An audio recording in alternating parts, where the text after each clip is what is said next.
मिठी नदीनं धोक्याची पातळी ओलांडलेली आहे। सतर्कतेसाठी कुर्ल्यातल्या वीज पुरवठा हा खंडित केला गेलाय। अब्दुल गफार खान इस्टेट विभागात वीज पुरवठा खंडित करण्यात आलाय। मिठी नदीनं धोक्याची पातळी ओलांडली आहे। त्यातच मुसळधार पाऊस बरसतोय, त्यामुळे सुरक्षेच्या दृष्टिकोनातून कुर्ल्यातील वीज पुरवठा हा खंडित केला गेलाय। कुठलीही दुर्घटना होऊ नये यासाठी वीज पुरवठा खंडित केलाय।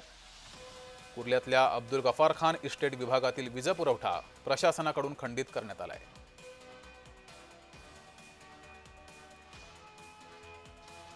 मुंबईमध्ये मुसळधार पाऊस बरसतो, त्यातच कुर्ल्यामध्ये सुद्धा प्रचंड पाऊस बरसलेला आहे। मिठी नदीला पूर आलेला आहे। पुराचं पाणी आजूबाजूच्या घरांमध्ये सुद्धा शिरलंय, त्यामुळे कोणतीही दुर्घटना होऊ नये, विजेचा कुठलाही शॉक कुणालाही लागू नये यासाठी प्रशासनाकडून वीज पुरवठा या परिसरातील खंडित करण्यात आलेला आहे।